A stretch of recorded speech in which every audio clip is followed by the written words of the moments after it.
It's traditional to have a round challah on Rosh Hashanah, 2 round challahs, usually with raisins in them.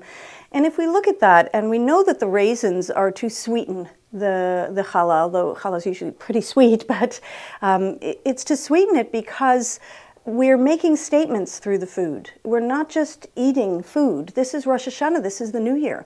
Everything and every opportunity that we have, we want to give a blessing for the New Year. We want to make a statement, a symbolic statement. So the idea of sweetening the challah even more, and then maybe even taking the challah, dipping it into honey, is the idea of how much we crave sweetness in our lives. And then we ask the question about the round challah. Why do we have a round challah? What difference would that make if we have a square one, a braided one? But suddenly on Rosh Hashanah we've got the swirl, we've got the round challah. And the symbolism of that is interesting because it goes to how we symbolically view the circle. The circle is a complete form. There is no beginning, there is no end. We just continue along the line of the circle, round and round. It gives us completeness. And that is part of the blessing and the prayer that we're symbolizing through the round challah, is that we're saying to each other as we give each other a piece of that challah, after we've made the motzi blessing, we're essentially saying to each other, I wish you completeness in the year that's going to come. And I'm wishing it through this round challah. I don't even have to say the words.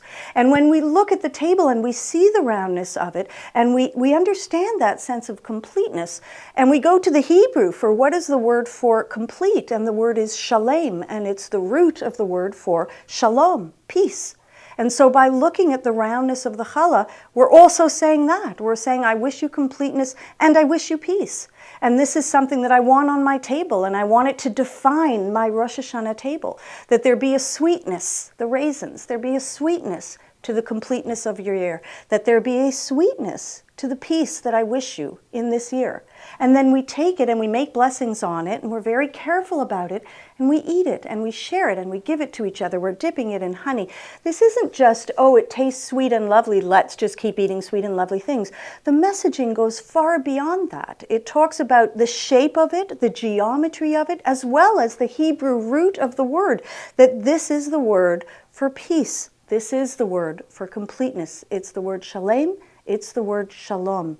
It's what we see when we look at those round challahs. It's why those challahs are central to the Rosh Hashanah table.